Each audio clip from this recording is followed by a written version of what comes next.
Hi everybody, welcome back to my channel. If you're new here, I'm Camille and I read and review clean and Christian fiction. In today's video, we're going to be talking about the books I read in February and March. So we're going to start with February and then we'll work through in March. I usually go through these books in the order that I read them. So the first book we're going to be talking about today is Betwixt by Kimberly Dunham.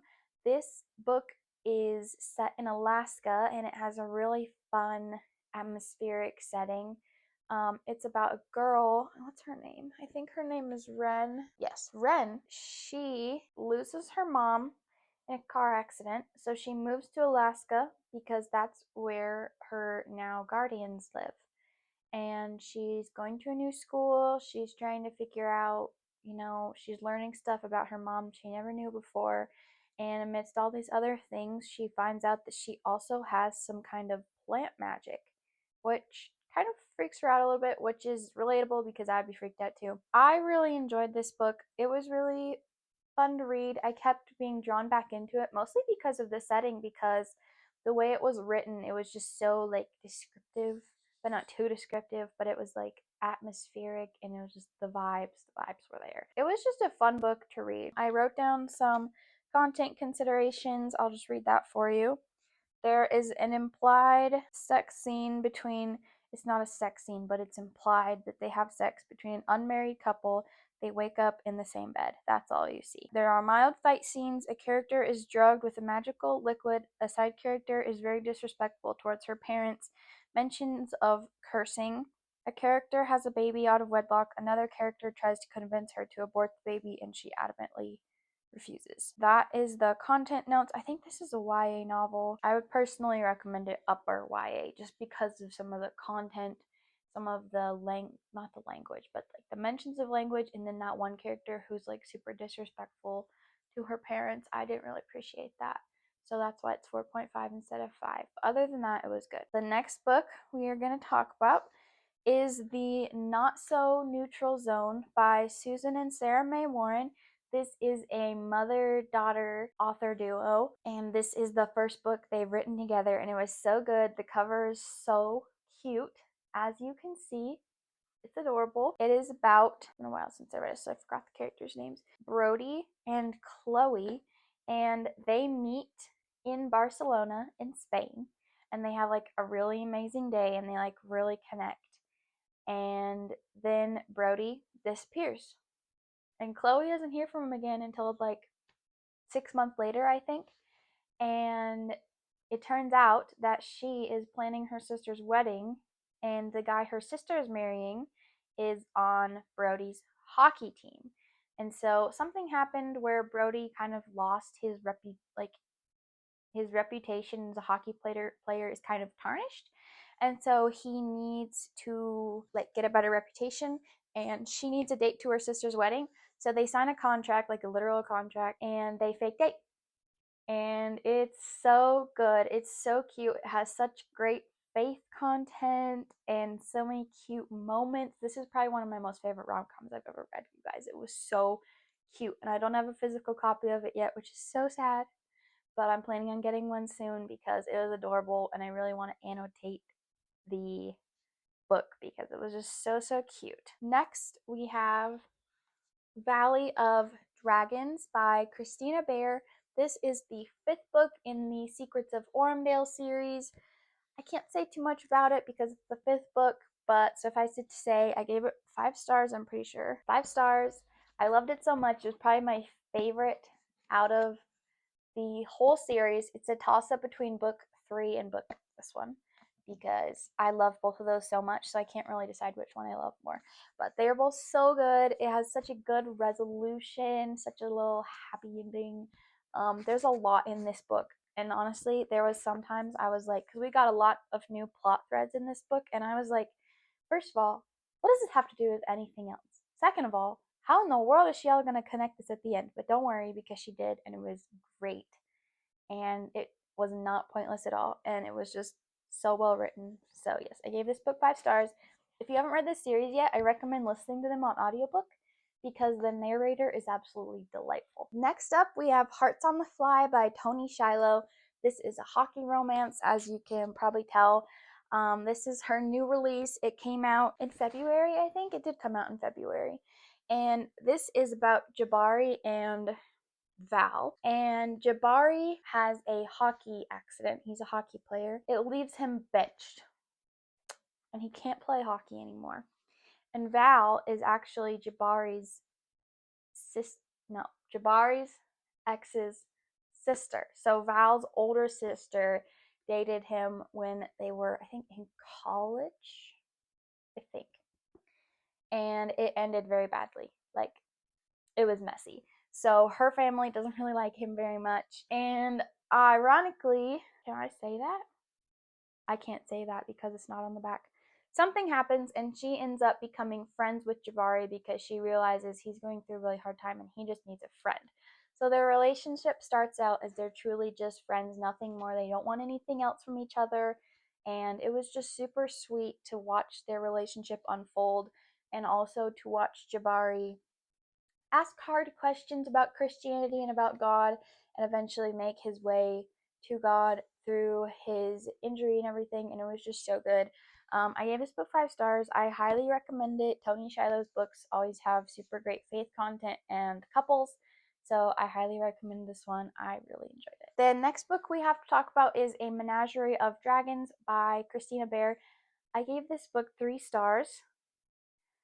This is book 1 in her new series. I think it's called The Gilded Age of Dragons. And don't get me wrong, I liked this book. I liked it a lot. But I think I had 2 main problems with it. And I think the main problem was I was expecting it to be like the Secrets of Wormdale series. And I had just finished that series and I was like wanting more of those characters, and that's just like not what this series is. So I think that was part of it. And I think the other part of it was that there was one character who she is what's the word? What is she, shy? Oh, she's a suffragette. And she's a suffragette with an attitude. She's so frustrating and so annoying, and I'm not going to tell you who it is because I don't want to spoil it, but so frustrating. The way she treats her brother and her father is just horrible. Like, she just like demeans them and just thinks they're stupid, and I'm just like, you can be a suffragette, but like, why do you have to treat your family that way? And every other man you come in contact, like, not all men are like that. So that was my other main problem with it. Also, the ending was really mean. So I will be continuing the series because I want to find out what happens, especially with the certain character that the other certain character that I was really disappointed with. But I just didn't like it as much as the Ormdale series, which is fine, and maybe it's just not for me, but I will read it and because I want to find out what happens next. So there's that. The next little book I have to talk about is After the Crescent Strike by A.L. Sowards. This is special because this is my very first ever book gifted to me by an author for review. So she sent this to me for free and I read and reviewed it. I was so excited. I was like, oh my gosh, this is my first like book that an author has like sent me. I was just so excited. So this is a novella. It is a prequel novella to, what is the series name? Does anybody know? The Balkan Legends. So this is, I think it's kind of a historical, I think it's based on historical events, and the characters are fictional. So I'd say it's historical fiction because it's not fantasy. I want to give one caveat. This book is published by Shadow Mountain Publishing, which is a Mormon publisher. There's not really any faith content in this book other than the fact that pretty much all people were Christians at this time in history. But other than that, there's no faith content. Just wanted to let you guys know that. This book is about Milladin and Magdalena. And Milladin is a soldier in the army, and they're trying to keep the Turks out of their land, which the Turks are like Muslim soldiers. So the Serbians, he's a Serbian. So the Serbians are trying to keep the Ottoman Turks from invading their land. And they fail. There's betrayal, there's battle, things happen. And in the wake of that, Magdalena's village is razed to the ground. I will say this is a war, there's war in this book, so there is some violence. There are bodies, but they're not overly described. Milladin comes to the village where she and her niece are the only survivors and rescues them. And it's a novella. It's just a little one. I think there's 3 books in the series. I really enjoyed it. I don't know what I rated this. I think I gave it 4 stars because I was like, I don't feel like I can give a novella 5 stars unless it was just like phenomenal. But I really enjoyed it. I want to continue this series. We'll see how long it takes me to do that because I have a billion other books to read. But yes, 4 stars. Now for one of my favorite books that I read in February and March, because I read this book in February and I was so obsessed with it that I listened to its audiobook in March. I loved it that much. It was so good. So this is Awakened by Roseanna M. White. This is about Arden, and her sister is kidnapped by the Mer, which the Mer are like mermaids, except for they're actually people who just wear tails and live under the sea. So her sister is kidnapped, and so she goes to the Sea King, Sidon, for help.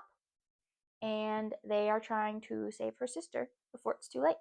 So that's like the main premise of this book without going into, it's a lot more complicated than that, but without going into any long explanation.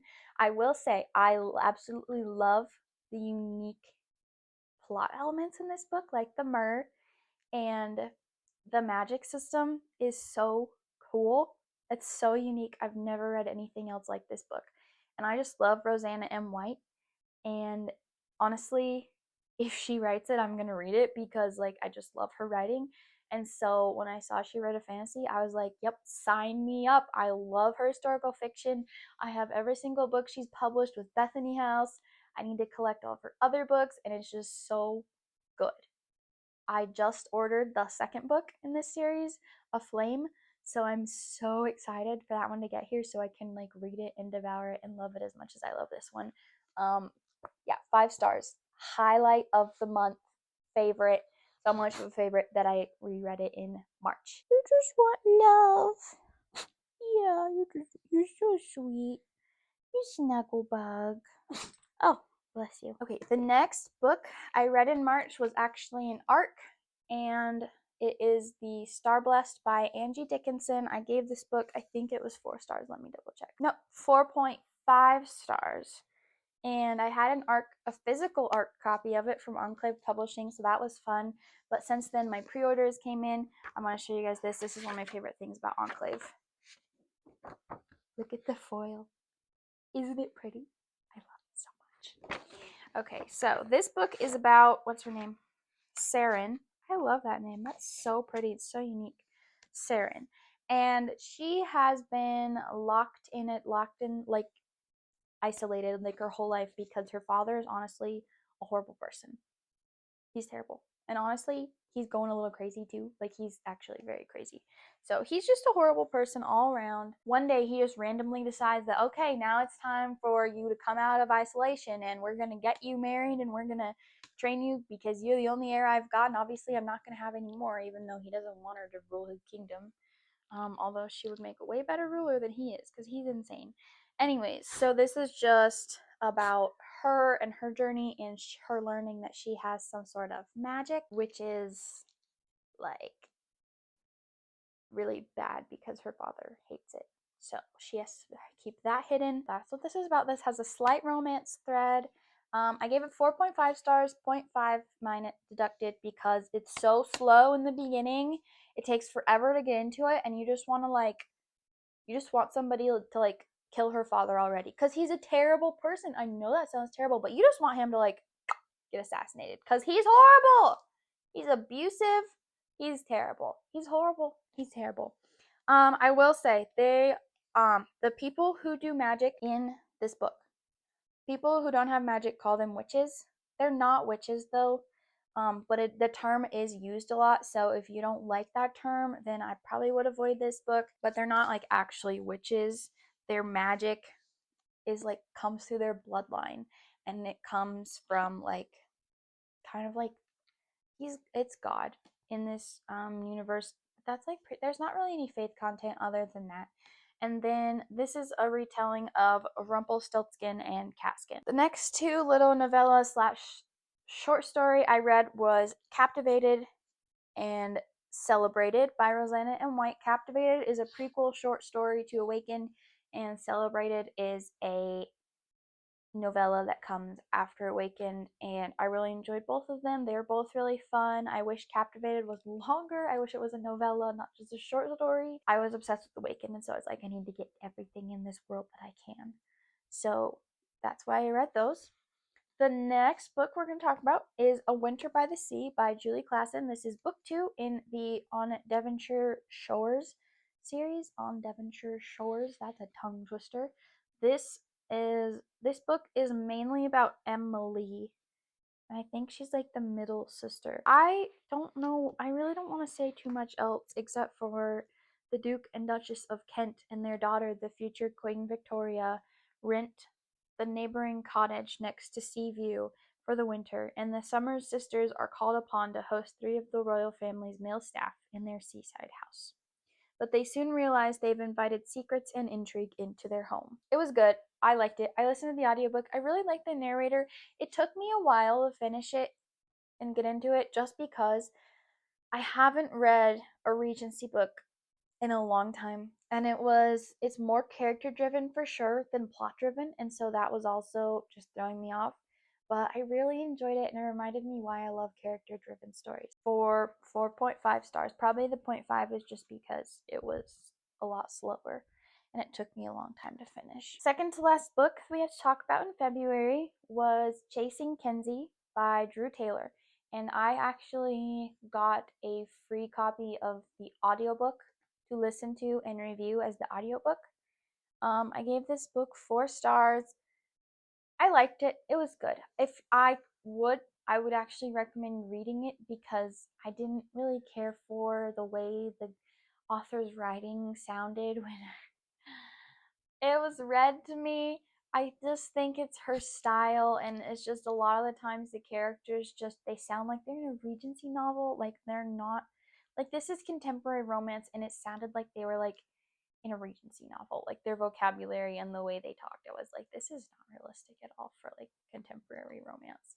So that was my only thing. That's why I got 4 stars. The story wise, it was good. Just be aware, this is enemies to lovers, which I'm just learning I really don't care for in contemporary fiction because there's just not always a very good reason for them to hate each other, and these two hated each other and they were mean to each other.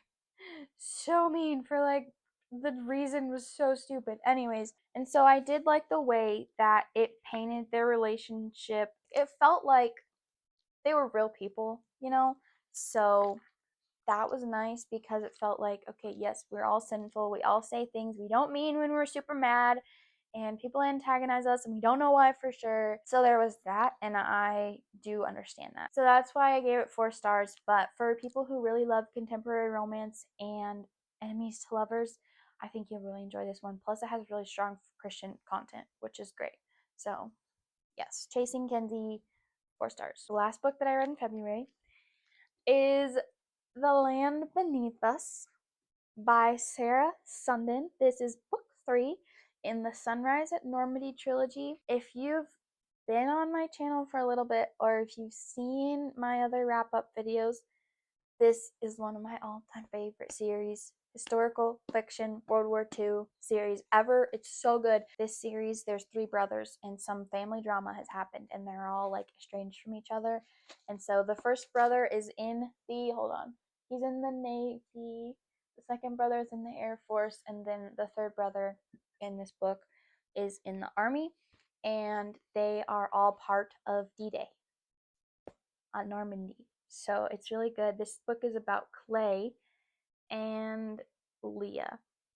And I don't want to say anything else except for I'll read you the first sentence because the first sentence is actually so good. So this says, most men woke in a cold sweat when they dreamed of their own deaths, but not Private Clay Paxton. So read this series, read it in order. It's so good, you guys. So good. Love it so much. So now we're going to move on to March. And the first book that I read in March was also a highlight of the month, and it is Welcome to Fae Cafe by Jennifer Kropf. This is book 1 in the High Court of the Coffee Bean series, and I gave this book 5 stars Guys, I have not cackled so much while reading a book in so long. This book is hysterical. It's so funny. It's hilarious. I just can't get over how funny it is. It is about a human girl who accidentally kills a Fae assassin in a coffee shop, and then four other Fae assassins decide to come to the human world to kill her to get revenge for their friend that was killed. It is full of shenanigans. The Fae have to learn how to navigate the human world. They're really bad at it, and it's so funny. This is like a fantasy rom-com. It's so funny. And my favorite part was them all learning how to run the coffee shop. They have to learn how to run a coffee shop. It's so funny. 5 stars. Highly recommend. I can't wait to read the rest of the series because it's hysterical. Then I read Jack by Susan May Warren. This is a suspense novel. It is book 1 in the Kingston. Is it the Kingston siblings or it's just Kingston? I don't know. Kingston family series. I really enjoyed this one. It was really cute. The romance was super cute. Not too suspenseful for me. It's kind of like a it wasn't, I wouldn't say it's like a rom-com with suspense thrown in, but kind of. And I really enjoyed it. I thought Jack and what was her name again? Harper. They were so much fun. And everything just blended so well, the suspense and their relationship and all the fun stuff. So I really enjoyed it. And then I read Transformed Tale by I don't know how to say this author's name, so I'm not even gonna try. I'm pretty sure she's Hawaiian though, so that would make sense why I can't say it. Something Humpherys.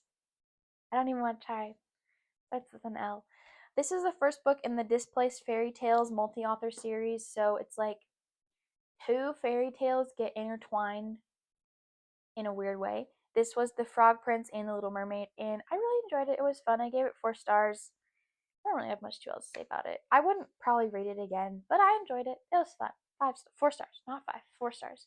And then I reread through an audiobook, Falling Through the Black by E.A. Hendricks. This is book 2 in the Xeris Galaxy saga. I love this book so much. Leaf and Merit.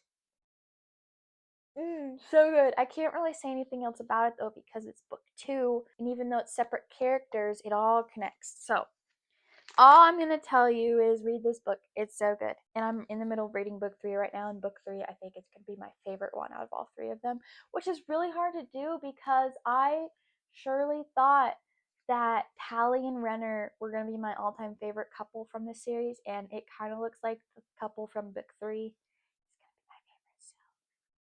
Also, book 3 is like 3 times the size of this book, so we always love that. That's great. And then the next book I read was A Foolish Proposal by Kasey Stockton. This is book 1, I think, in the Gentleman's Gamble multi-author series. So I think it's like 6 friends. They make a gamble that they all have to get married, and the one who gets married last has to pay them each like a ridiculous amount of money.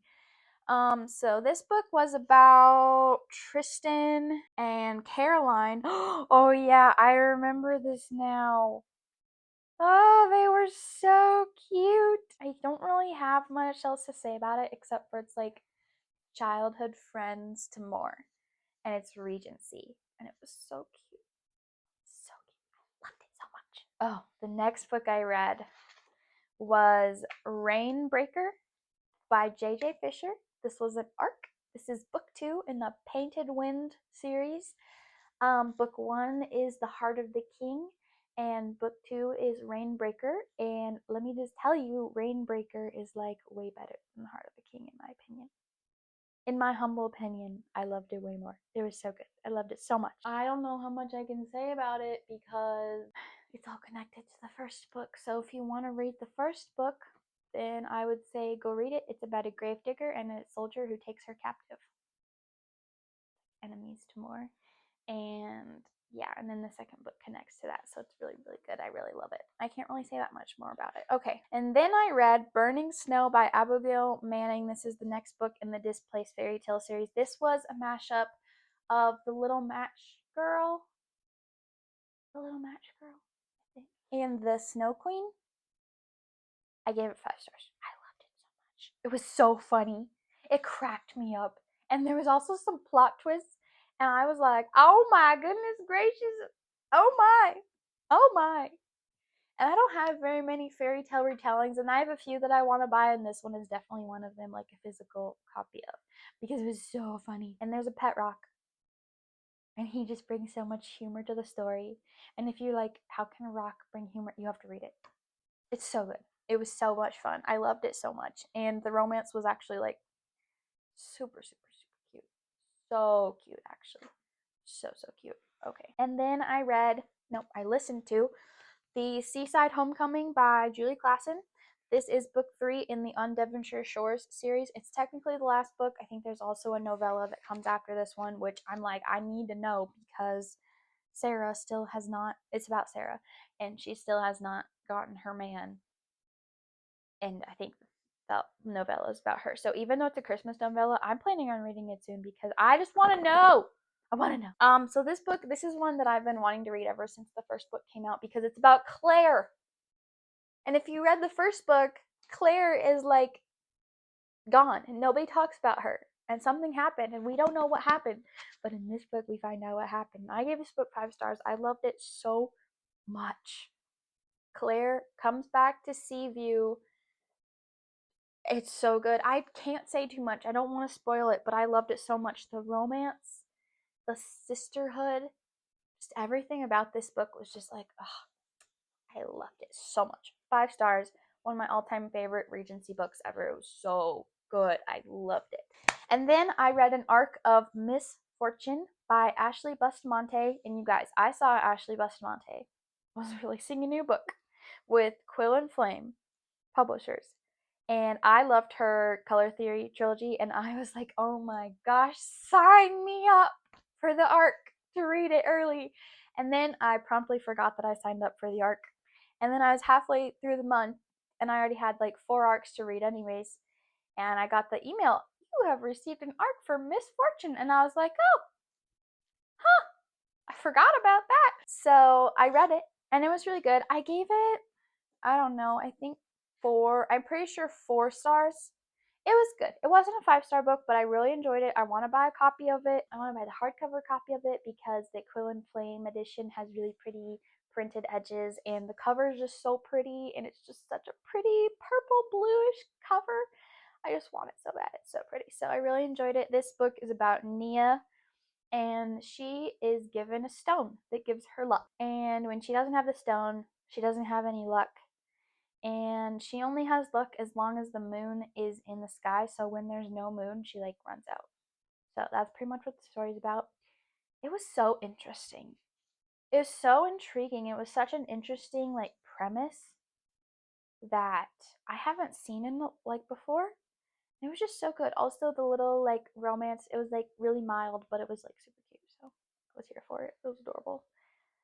And then I told you guys that I reread Awakened through an audiobook. So I did that. That was my next book in line. So I listened to the audiobook. The audiobook was amazing. Just saying. Phenomenal narration. I'm biased because I love this book so much. But anyways.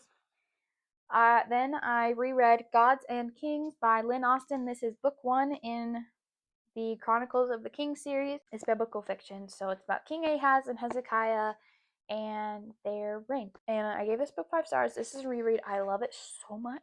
It was so good. So good. Loved it. I think this is probably the 3rd or 4th time I've reread this book. I loved it so much. And then I finished 2 nonfiction books this month. I'm so proud of myself, you guys. The first one was Toxic Empathy by Allie Beth Stuckey. I love Allie Beth Stuckey's podcast. It's so good. And if you love her podcast, or even if you don't, I feel like this is something that you need to read. It is How Progressives Exploit Christian Compassion. And she talks about how conservatives are exploited through their empathy because people like play on our empathy and make stuff sound really good when in all reality it's not. I'll just tell you what her topics are.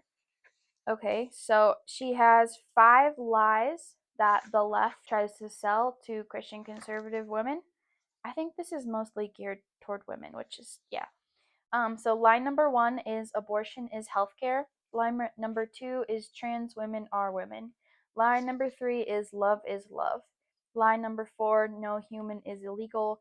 Lie number 5, social justice is justice. I would say this book is I would recommend this book for 18 and up, unless you have a really mature 17-year-old, because she talks about abortion and how abortions are done, and that's really disturbing.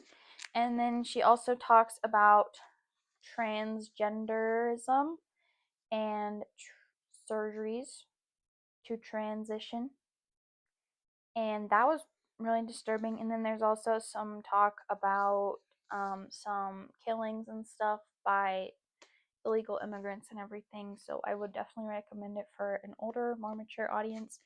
But it was really good, and it was a really good read, and I highly recommend this read. And then I read an ARC copy of Tides of Secrets by A.R. Conwell, which actually released today, March 31st, is its release day, so that's today. So it's out now. It's on Kindle Unlimited. It's in paperback, hardcover on Amazon. So it's book 2 in the Obsidian Academy duet, which I love that instead of it's a duology, it's a duet. It just makes it sound much more like fantasy. I love it. It makes me, yeah, I really love it so much. This is the second book in the series. I can't really say much else about it except for I loved it and it was so good, and I almost loved it better than the second one. But I almost always love last books in the series better than the second one just because of all the resolution. But I gave it 5 stars. It was so good. I can't really say anything else about it though because it's major spoilers. If you haven't read Ocean of Ink, you should definitely read it. I would say it's probably for more mature readers because there is quite a bit of like dark themes handled in the book, but they're handled well and the darkness is not glorified. That's my opinion. I love that book. I have my physical copies of the duology duet coming. I think they're supposed to be here at the end of the week, and I'm so excited to actually have physical copies. Okay, and then my other nonfiction book that I finished this year or this month was On Magic and Miracles, A Theological Guide to Discerning Fictional Magic by Marion A. Jacobs. And as you guys can see, I really enjoyed this book, and it had a lot of good things to say. I have lots of tabs, and everywhere there's tabs, there are highlights. See? It has 2 parts, and most of this book, I'm trying to see if there's a table of contents. So most of this book, part 1, is a theological foundation of magic and miracles. So chapter 1 is magic or miracle. Chapter 2, visible and invisible. Chapter 3, is it all an illusion? Chapter 4, the pagan occult. Chapter 5, the source of mirrored magic. Chapter 6, ends and means. So part 1, we go through and we talk about demons and why Christians should not only believe in demons but also should not put too much stock in demons, if that makes sense. And then there's some talk about paganism and occult magic and new age, like witchcraft, not magic, but like new age demonic stuff, just so we like kind of like know what we're talking about when it comes to discerning fictional magic in books.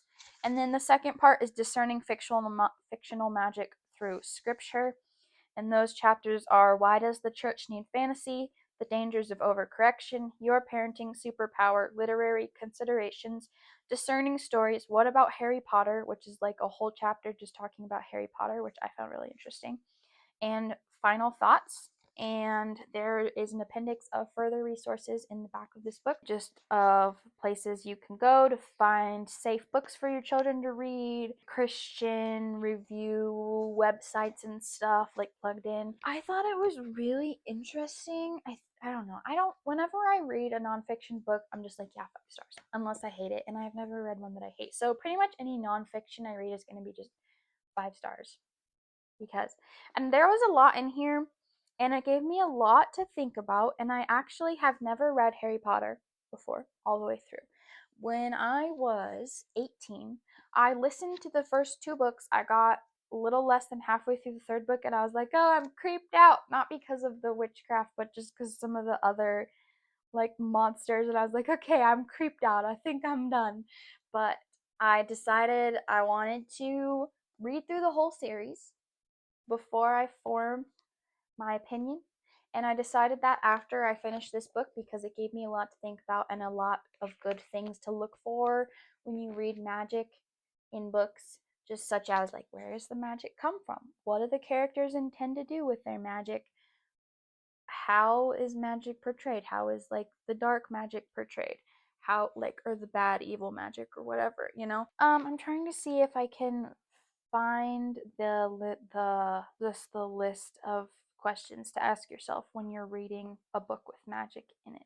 Okay, so here are the 5 questions that will help us determine whether fantasy magic resembles demonic or divine supernaturalism in literature, films, and games. Okay, so question number 1, what is the source of the magic? Is it demonic or divine? Number 2, what is the goal of the magic user? Does the user desire the glorification of God as the source or of themselves? Do they love others or love themselves? What is the heart posture of the magic user? Is the user humble or proud before God, the source? What is the setting of the magic? Is the relational setting upside down or right side up? Are vulnerable people honored or exploited? What magical methodology is used? Is the method dependent on or demanding of the source? So it just gave me a lot to think about. And if you have ever, like me, you didn't grow up reading Harry Potter, but you grew up in a house where you didn't read Harry Potter, but Harry Potter wasn't like, but your parents weren't like, oh, Harry Potter is evil and everybody who reads it are evil, all that stuff, and you just like aren't sure about it, this is a good book. It's a good book for people who love Harry Potter. I just think it's really interesting. It has a lot to think about, and it has some really good points. The second to last book I read in March was an arc of The Songbird by Carrie Cotton. This is book 5 in the Huntress series, and you guys, I think it might be my favorite. I think it might be. I really need to reread all the other ones so I can decide for sure, but I think it might be. It's so good. Okay, so it's about Garrett, who was a pirate, and Tove. Shiloh, you're shaking the camera. And I don't want to say too much, but it's their story. And if you know anything about the Huntress series, you just know that you need to read it. If Carrie Cotton writes it, you probably should read it. It's really good. The faith content is so good. So good. I'm sorry I don't have more of a well thought out review. All I can tell you is it was amazing. I loved it, and I gave it 5 stars. So good. And then the last book I read was A Novel Engagement by Annika R. Walker. This is part of the Gentleman's Gamble multi-author series. It was okay.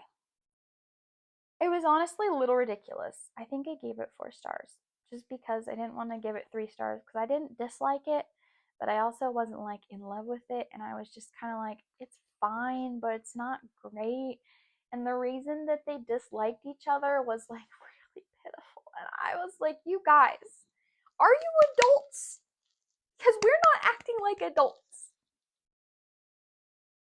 Like they've been betrothed since they were like little kids, and they always knew they were going to get married to each other, and they hated each other when they were little kids, and like they were mean to each other, which, okay, fine, little kids can be mean to each other, but then the thing is, they haven't seen each other for like 10 years, but they're holding on to stuff that happened when they were like 10, and they still think they're like that. And I was like, come on, are you kidding me? Guys, get it together.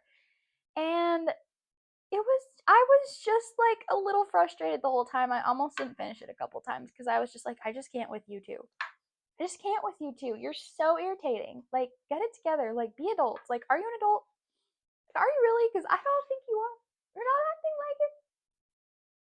Anyways, it was fine. I didn't love it. I didn't hate it.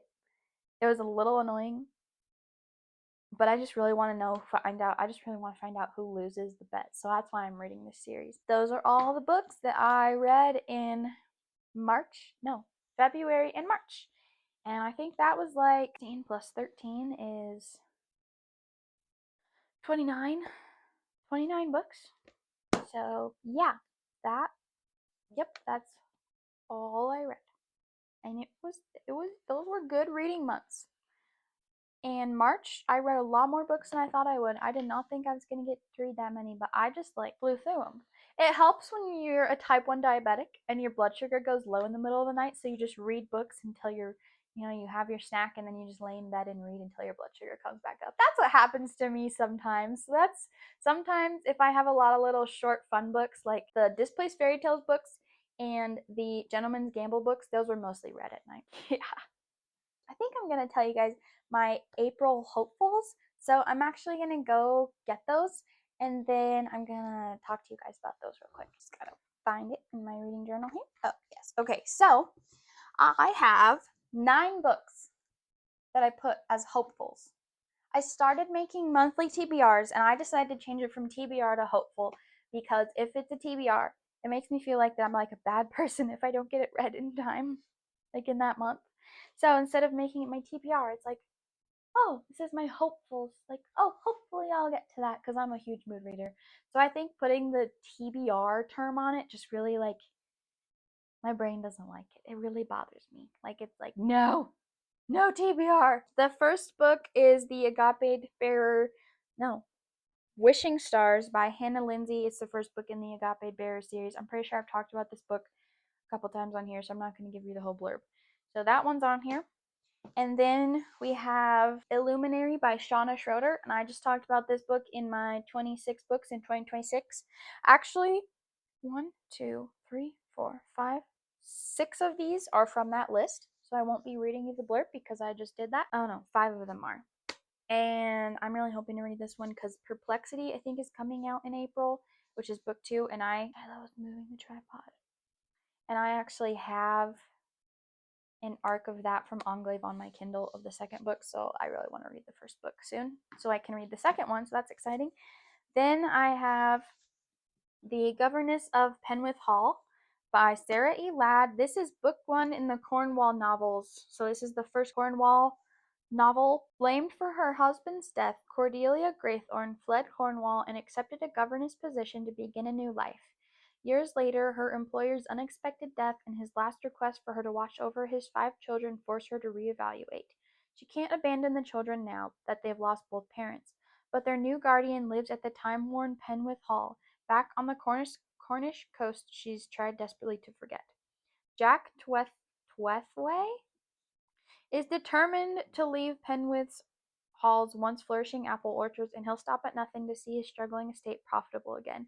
He hasn't heard from his brother in years, so when his nieces, nephews, and their governess arrived unannounced, he battles both grief at his brother's death and bewilderment over this sudden responsibility. Jack's priorities shift as the children take up residence in the ancient halls, but their secretive governess and the mystery shrouding her past proves to be a disruption to his carefully laid plans. Rich with family secrets, lingering danger, and the captivating allure of new love. This first book in the Cornwall series introduces us to the Twethway family. No, Twethway.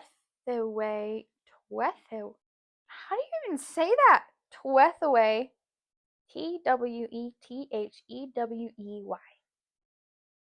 And their search for peace, justice, and love on the Cornish coast. So, on my list. Then I have Shield of Shadow, which I've talked about on here multiple times.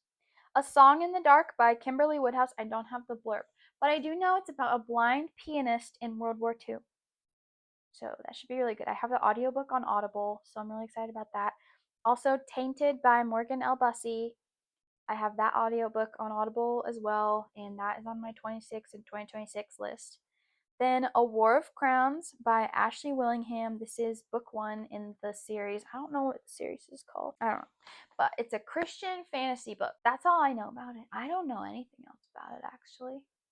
This is how I read. I see a pretty cover. I see people talk about it on Instagram, and I'm like, I want to read that one. And I don't look up the blurb because I just don't want to know. A War of Crowns. And then I have As Sure as the Sea by Jamie Ogle. I talked about this one on my 26 and 2026 list. And then I have Radiance of the Moon by Ashley, The Radiance of the Moon by Ashley Worrell. And this is book 1 in the series. I don't know what the series is called, but the cover is really pretty. And all I know is it's like medieval fiction and it's set in Scotland. That's all I need to know. I love medieval fiction. It has to be one of my favorite genres, I think. It's so good. And it's set in Scotland. That's all I need to know. I don't need to know anything else. The cover's pretty. It's medieval fiction. It's set in Scotland. I've heard great things about it. I don't need to know anything else. And it's Christian fiction, so That's all. Thank you guys so much for watching. If you enjoyed this video, or if you made it to the end of this video, comment down below and tell me what your favorite book was you read in March, or tell me what book you're looking forward to reading to in April. I'd love to hear back from you guys. I love seeing comments. It's so much fun to get comments on my videos. If you like this video, please like and subscribe and hit the notification bell so that YouTube knows to notify you when I post a new video. And I hope you have an absolutely lovely rest of your day. Bye!